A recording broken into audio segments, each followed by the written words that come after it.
Dave, Sandvine has come a long way in the last 10 to 12 years, north of 100 million in sales now.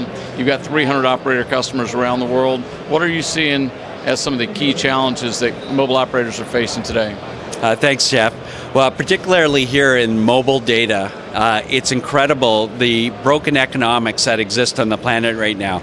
Governments around the world are expecting billions of dollars in spectrum auctions. Equipment vendors like Sandvine, like Ericsson, like Cisco are expecting hundreds of billions of dollars in network upgrades. Yet nobody is talking about who's going to pay for this. And this is the first upgrade in the history of radio networks that isn't going to be paid for by new subscribers.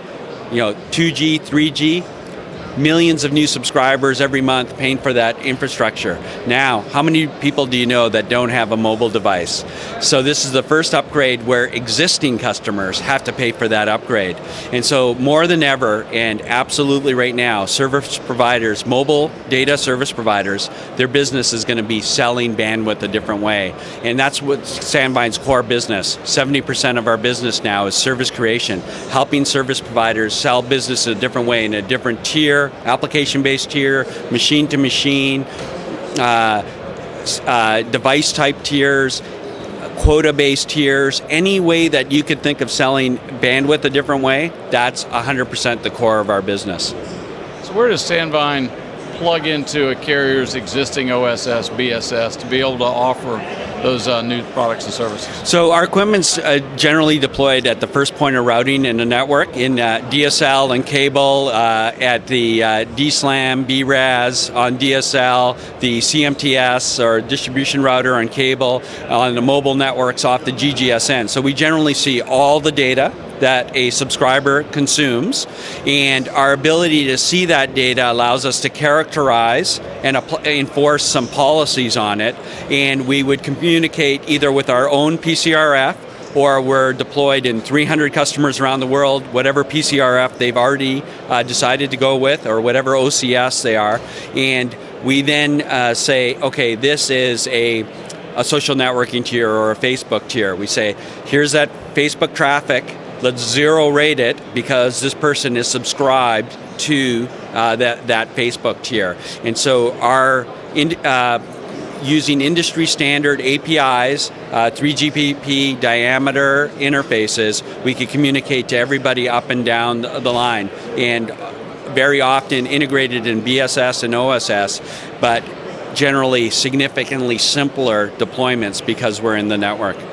So here's a hard question for you. You've got the traditional, the leaders of BSS, OSS, who have either acquired or partnering on DPI type technology, and then you've got the traditional OEMs who have either partnered or developed their own DPI. So here's Sandvine as a market leader in the middle, and now you're laying out these other services. How do you get on top of the equation? How do you put yourself in a place of leadership in the future versus just getting kind of run over by both ends?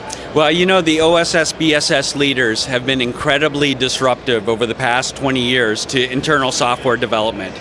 You can remember back 20 years ago, the tens of thousands of software developers that used to work in every carrier. They don't exist anymore. They now work in the OSS, BSS as a outsourced software development that's bespoke to their network.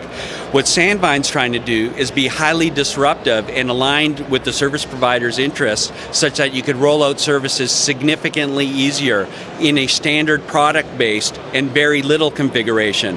Where if you look at most OSS, BSS players, it's very little standard product and tons of professional services on top of it.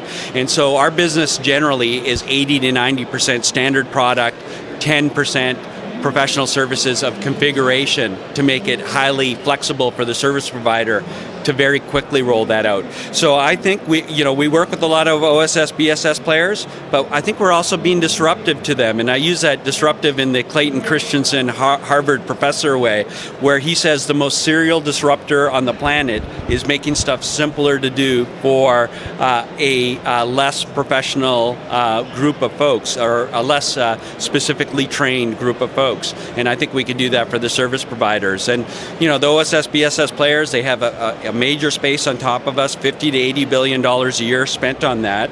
And I think network policy control as a standard product is going to be a space that really grows up into that.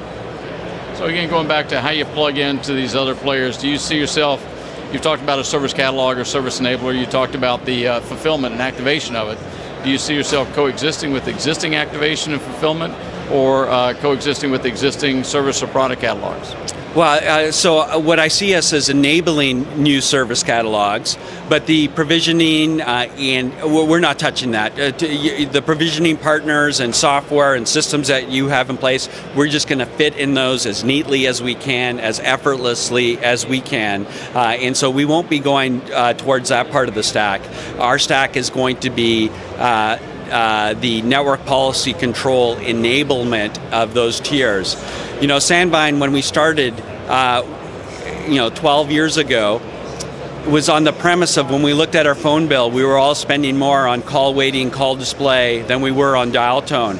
And we said, why won't broadband and mobile data grow up the exact same way? And I think we've all been busy building up our big subscriber bases, and it's only now where we can look at layering on new services, social networking tiers, gaming tiers, and we're doing it. 19 countries in Latin America have social networking tiers that we've deployed.